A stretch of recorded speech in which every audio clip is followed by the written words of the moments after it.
কি সমস্যা লাগছিল? আমার কাছে যে সমস্যাগুলো নিয়ে আপনি প্রথমে আসছিলেন সেগুলো কি সমস্যা ছিল বলেন দেখি। আমার সমস্যা ছিল, হার্টের সমস্যা ছিল, লিভারের সমস্যা ছিল, শরীরে ব্লাড কম ছিল, আপনার ডায়াবেটিস ছিল। আচ্ছা, সব মিলে আলহামদুলিল্লাহ খুব ভালো। তারপরে আপনি এগুলোর জন্য কি প্রথমে কি চিকিৎসা নিয়েছিলেন? প্রথমে নিয়েছিলাম আপনার অ্যালোপ্যাথিক চিকিৎসা নিয়েছিলাম, আপনার যশোর কুইন্সি ডাক্তার দেখাইছি, মেসিনা দেখাইছি, নড়াইল সদর হাসপাতাল তো মাসে একদিন থাকিছি কম করে নিলাম, মানে প্রতি মাসে একবার থাকছি। কেন হাসপাতাল দেখা লাগতো কেন?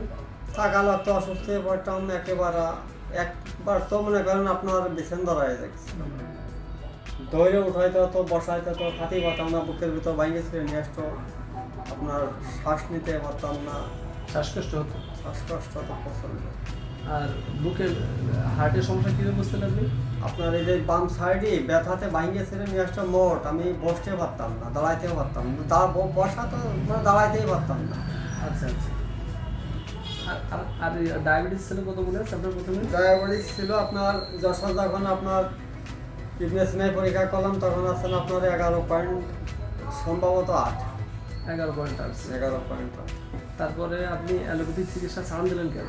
ছাড়ান দিলাম তো এই আপনার এখানে আসলাম, ওই যে আমার বাতিজা ধরে নিয়ে ওনারা দেখানোর পরে যাও আলহামদুলিল্লাহ মা ফলতা দেখে পরে আপনার সাথে কথা বললাম আমি যে ভাই আমার এই সমস্যা, আপনি কি ভালো ট্রিটমেন্ট দিতে পারবেন কিনা।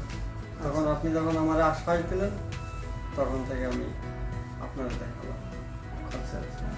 এখন আপনি হোমিওপ্যাথিক চিকিৎসা নিয়ে আগে থেকে কেমন লাগতেছে? আলহামদুলিল্লাহ খুব ভালো। খুব ভালো বলতে? খুব ভালো বলতে কি দেখা যাচ্ছে মাসে অন্তত 1, 2, 4, 5 দিন হাসপাতালে থাকতে হতো। আপনারে দেখাচ্ছি আজ 13 মাস কভার হয়ে গেছে। আচ্ছা 13 মাসের ভিতর তো আর অ্যালোপ্যাথিক ওষুধ আমি খাই নাই, আলহামদুলিল্লাহ। হ্যাঁ, আর হাসপাতালেও যাওয়া লাগে নাই, এইদিকে আলহামদুলিল্লাহ খুব ভালো। আপনার ডায়াবেটিস পরীক্ষা করে দেখা আছে না পরে? দেখা হয়েছে আপনার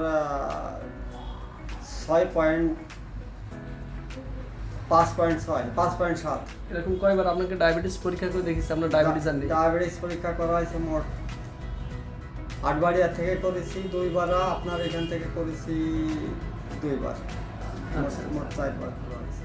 4বার করা হয়েছে। 4বার। কোনোবারই কি দেখছেন যে না, বাড়ি নাই আর। বাড়িনি? তার মানে ডায়াবেটিসের ওষুধ হোমিওপ্যাথিতে খেয়ে আপনি ভালো আছেন, জি। আপনার আর অ্যালোপ্যাথি কোনো ওষুধ খাওয়া লাগেনি? না। আচ্ছা, আপনার হার্টের কি কোনো ওষুধ খাওয়া লাগছে স্যার? আমার চিকিৎসা নেওয়ার পর থেকে আপনার না হার্টের না কোনো না কি আর ওষুধ খাওয়া লাগছে? না, আপনার ওষুধ খাওয়ার পরে কোনো ওষুধ আমি খাই নাই। আপনার কি আর কখনো হাসপাতালে যে ভর্তি হয়ে থাকা লাগছে? না। আচ্ছা, আপনার লিভারের যে প্রচন্ড সমস্যা ছিল সেই সমস্যাগুলো কি যাক আলহামদুলিল্লাহ খুবই এখন ভালো লাগে। খুব জ্বর থাকতো না একসময় গায়ে আপনার? জ্বর, শরীরে জ্বর থাকতো, প্রচন্ড জ্বর থাকতো। সেই জ্বর কি এখন আর জ্বর এখন আর ওই রকম না, মানে এর পূর্বে যেরকম ছিল বর্তমান আর নাই। তার মানে একসাথে অনেকগুলো সমস্যার সমাধান আপনি হোমিওপ্যাথিক চিকিৎসায় পেলেন। তো এখন সব মিলে আপনি বলেন যে হোমিও চিকিৎসা নেওয়ার পরে আপনি অ্যালোপ্যাথিতে যেরকম উপকার পাইছিলেন তার থেকে সব মিলে কেমন আছেন? ভালো। ভালো আছেন না? আলহামদুলিল্লাহ। আপনার কি মনে হয় এই ধরনের সমস্যায় কি মানুষের হোমিও চিকিৎসা নেওয়া উচিত নাকি অ্যালোপ্যাথিক চিকিৎসা নেওয়াটাই ঠিক ছিল? এখন আমার মনে হয় যে মনে করেন আমার প্রতি 10 দিনই 4,000 টাকার অ্যালোপ্যাথিক ওষুধ লাগতো, প্রতি 10 দিনই। আর এইখান দেখা যাচ্ছে আমার মাসে হয়তো দেখা যাচ্ছে আপনার হয়তো সর্বোচ্চ গেলে হয়তো 2500-2600 টাকার ওষুধ নিতে হবে পুরা মাসে, আর 10 দিনই লাগতো 4,000 টাকার ওষুধ। তা সেই হিসাবে আলহামদুলিল্লাহ আমি সুস্থ আছি, আমার ট্রিটমেন্টও ভালো হয়েছে আলহামদুলিল্লাহ, আমার আর অ্যালোপ্যাথিকের আর প্রয়োজন নেই। আলহামদুলিল্লাহ। সুপ্রিয় দর্শক শ্রোতা, দেখুন আমাদের চিকিৎসা নিয়ে ডায়াবেটিস মেলিটাস গত 1 বছর ভিতরে আর একটু বাড়েনি, সবসময় ভালো আছেন।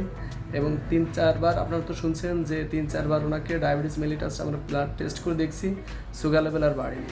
এছাড়া ওনার কার্ডিয়াক ডিসঅর্ডার ছিল, সেটাও হোমিওপ্যাথিক চিকিৎসায় সম্পূর্ণ এখন ভালো আছেন। এছাড়াও ওনার ছিল লিভারের সমস্যা এবং সারাক্ষণ গায়ে জ্বর থাকতো, নানাবিধ সমস্যা নিয়ে উনি জর্জরিত ছিলেন এবং মাসে মাসে ওনাকে হাসপাতালে এসে ভর্তি হতে হতো। এই সমস্যাগুলো এখন আর নেই। ওনাকে গত 13 মাসের ভিতরে আর একবারও হাসপাতালে ভর্তি হওয়া লাগেনি, আপনারা শুনছেন। তো আমি আপনাদের সাজেস্ট করবো জটিল যে কোনো ধরনের সমস্যায় আপনারা ওনার মতো হোমিওপ্যাথিক চিকিৎসা নিতে পারেন, তাহলে দেখবেন যে স্থায়ী সকল জটিল সমস্যার সমাধান পেয়ে যাবেন এবং কোনো ধরনের বাধা থাকবে না এবং স্থায়ী সমাধানই হোমিওপ্যাথিতে রয়েছে সকল জটিল সমস্যার ইনশাআল্লাহ। তো দেখা হবে পরবর্তী কোনো ভিডিওতে ইনশাআল্লাহ। আসসালামু আলাইকুম।